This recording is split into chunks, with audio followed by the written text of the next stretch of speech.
पुआ जब रात गए घर पहुंची तो माँ की आंखों में इंतजार, खौफ और बेबसी एक साथ झलक रही थी। वो बार बार यही पूछती रही कि इतनी देर क्यों हो गई।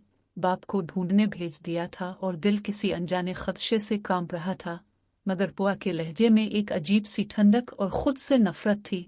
वो कहने लगी कि इसकी जिंदगी में अब कुछ ठीक नहीं हो सकता, क्योंकि वो खुद अपने हाथों से हर दरवाज़ा बंद कर चुकी है। उसने एतराफ़ किया कि आलियार से बात हो चुकी है और शायद अब उनके रास्ते हमेशा के लिए जुदा हो गए हैं। माँ ये सुनकर टूट सी गई। इससे याद आया कि उसने पहले ही खबरदार किया था, मगर पुआ ने किसी की एक ना सुनी और अब अपनी खुशी को खुद ही जला डाला। इसी लम्हे पुआ की तबीयत बिगड़ने लगी और माँ की चीखें पूरे घर में गूंज उठी। दूसरी तरफ आलियार घर लूटा तो माँ ने इसकी परेशानी फौरन भांप ली। वो बाप की बेइज्जती बर्दाश्त न करने की बात कर रहा था और साफ कह रहा था कि अब पुआ उसकी जिंदगी का हिस्सा नहीं रही। उसने हर रिश्ता, हर बंधन तोड़ दिया है। उधर असलम के घर हालात मजीद संगीन हो चुके थे।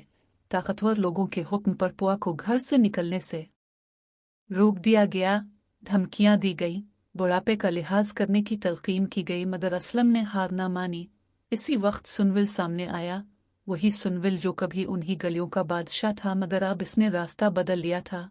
उसने गुंडों को ललकारा, उनकी धमकियों को हवा में उड़ा दिया और असलम और पुआ को अपने साथ ले जाने का फैसला कर लिया, क्योंकि वो जानता था कि इस शहर में ताकत के खिलाफ खड़े होने के लिए ताकत ही का सहारा लेना पड़ता है।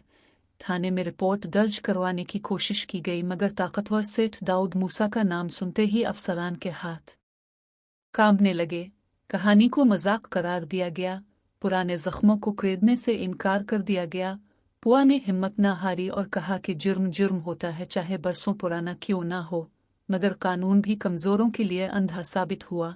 बाहर निकलकर असलम टूट चुका था, इसे अपनी बेटी की फिक्र में बुज़दिल बना दिया था।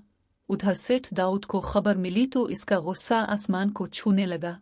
इसे हैरत थी कि सुनविल जैसा आदमी इसके खिलाफ कैसे खड़ा हो गया।